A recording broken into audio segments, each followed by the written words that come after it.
This podcast is not professional at all. It's just a girl in her room talking about her favorite TV shows and characters. This episode, I'm talking a little bit about New Amsterdam, Good Trouble, Elite, and most importantly, the two-part season finale of High School Musical, the series. I also give a movie recommendation of the week. Some news for this week: New Amsterdam was renewed for 3 more seasons. I also began watching Elite. I finished season 2 this morning, and at first I didn't want to start it because it was in a different language, and I just don't like translating it to English because usually things get lost in translation, and it's really annoying trying to figure out what the correct thing they were trying to say. But I finally gave it a chance and I started watching it, but I watched it in Spanish. And honestly, it's a really, really good show. I would recommend that one. If you don't know what Elite is, it's a group of rich kids who go to a private school and there ends up being a murder.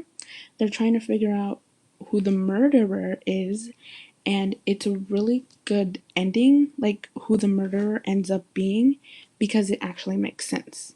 There are certain shows like Riverdale and Pretty Little Liars, and those get out of hand, especially on Riverdale. And season 2 episode 10 of New Amsterdam aired this week, but I need to watch it, and I also need to catch up on Good Trouble season 2 episode 11 with Pretty Little Liars. They got out of hand with all the A's. Like in the beginning they made sense, but towards the end it just didn't. So this murder really did, and season 2 I was confused, but I like how it ended also. And I'm excited for season 3 because I knew, no spoilers, but I knew he was going to get out of jail because, rich kid and he has money. So I didn't think he was gonna stay in jail, but season 3 is gonna be good. The main thing I want to talk about this week is the season finale of High School Musical, the series. I will talk more about High School Musical, the series in a different episode dedicated to the season 1 recap, but for now, I want to talk about the finale. I do consider this a 2-part finale, so I will be talking about both episodes. So the way episode 9 started with EJ going on as Troy, I was really confused at first, but I really wanted to know what was happening, so yeah, I was excited for this episode. To be honest, I like that they brought Gina back, but I don't like that they kept switching out basically like actors in the middle of the show. I personally feel like that would have been confusing for me, and yeah, I didn't like that part.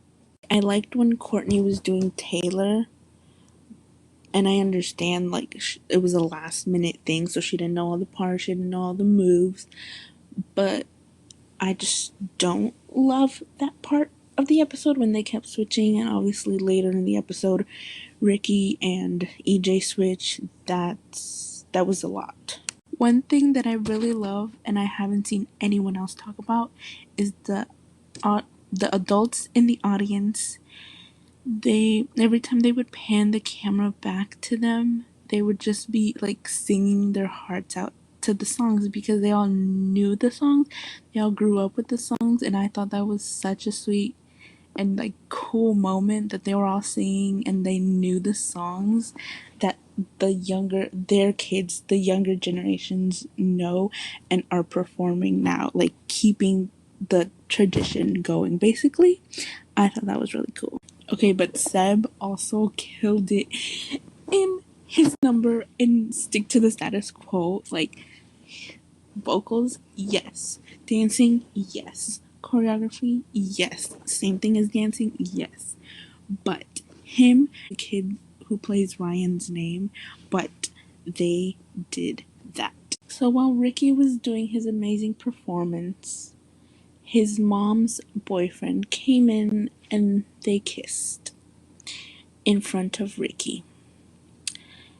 And I don't know how she thought that was okay, or how that wasn't gonna throw him off. They had never met, and then he just comes in and they kiss like right in front of him. Yeah, no. I really don't like her right now. I honestly just feel so bad for Ricky.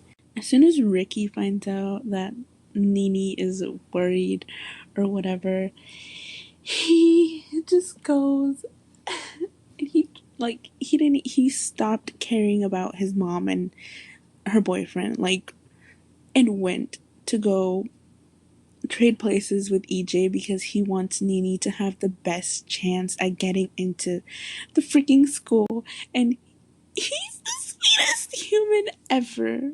I'm really happy they gave Ashlyn playing Miss Darbus a solo because her voice is really amazing. The fact that Seb was so nervous when he was about to perform Bop to the Top, and then Carlos gave him a kiss on the cheek. That is the sweetest moment, and his family is so supportive, and I love them. I don't know how many people have seen this or heard about this, but on Twitter I saw somebody, I don't have the original article where it was written, but there is a tweet and I will have it on my Instagram. But it says that in the original script, Ricky was only supposed to say 5 words, which is "I don't not love you," which would have been like, "Oh my God, it's what Nini said in her anniversary song." But the showrunner didn't like how it felt during the scene, so he pulled Joshua aside and told him, just like basically come up with your own line, like say what comes from the heart or say something that Ricky would say. And Joshua then decided to pull things in from him and Olivia's real life friendship, and what we got in the show was the real raw emotions between him and Olivia. So when Nini starts crying, those are like actual real tears that Olivia is crying because she wasn't informed of the last minute change, so she didn't know that Joshua was gonna say any of that. If Gina moves in with Ashlyn, that's gonna be a really interesting story for season 2, and I'm really excited to see their dynamic together.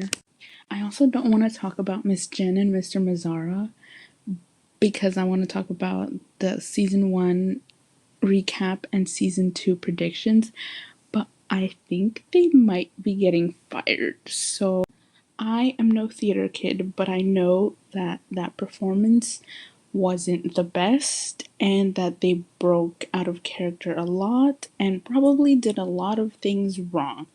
And I saw a lot of people talking about how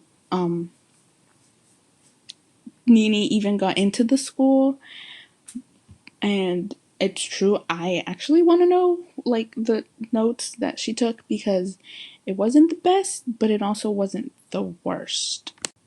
I get all the bad things that happened and they did and or didn't do, but she said she has talent and a unique voice. But by that, I think she means that like when EJ broke character and she went to Ricky and she actually finished her performance, like she kept going. I'm probably getting a lot of this wrong or whatever, but that's just how I feel. If you didn't finish watching or you don't like to stay for the credits, you are a terrible person. Go back and finish the episode. There is still 2 minutes and 31 seconds left.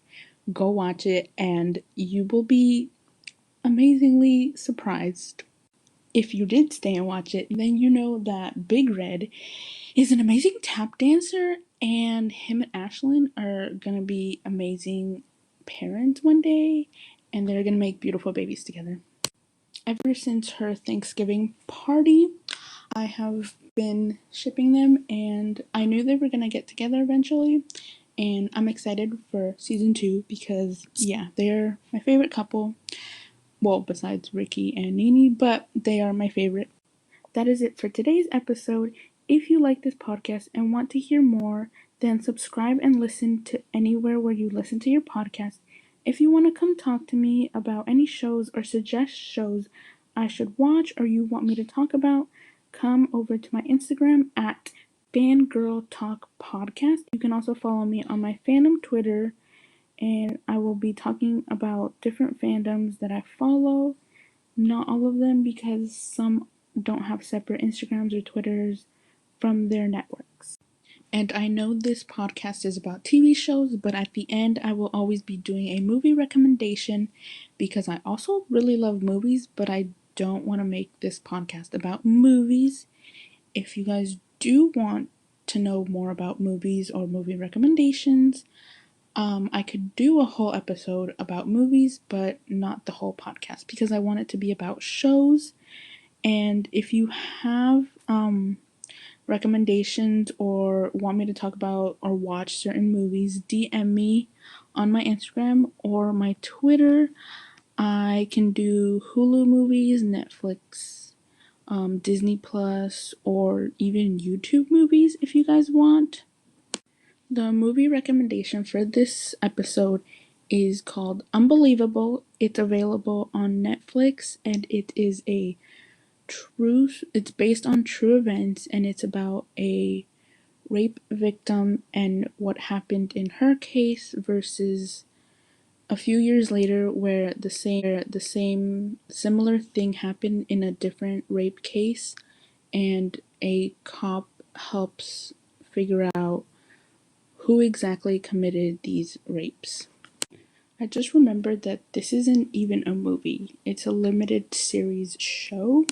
Every episode they will be different because I know not everybody has, for example, Netflix movies, and then like if I recommend one, not everyone is going to be able to watch it if they don't have Netflix or Hulu or whatever.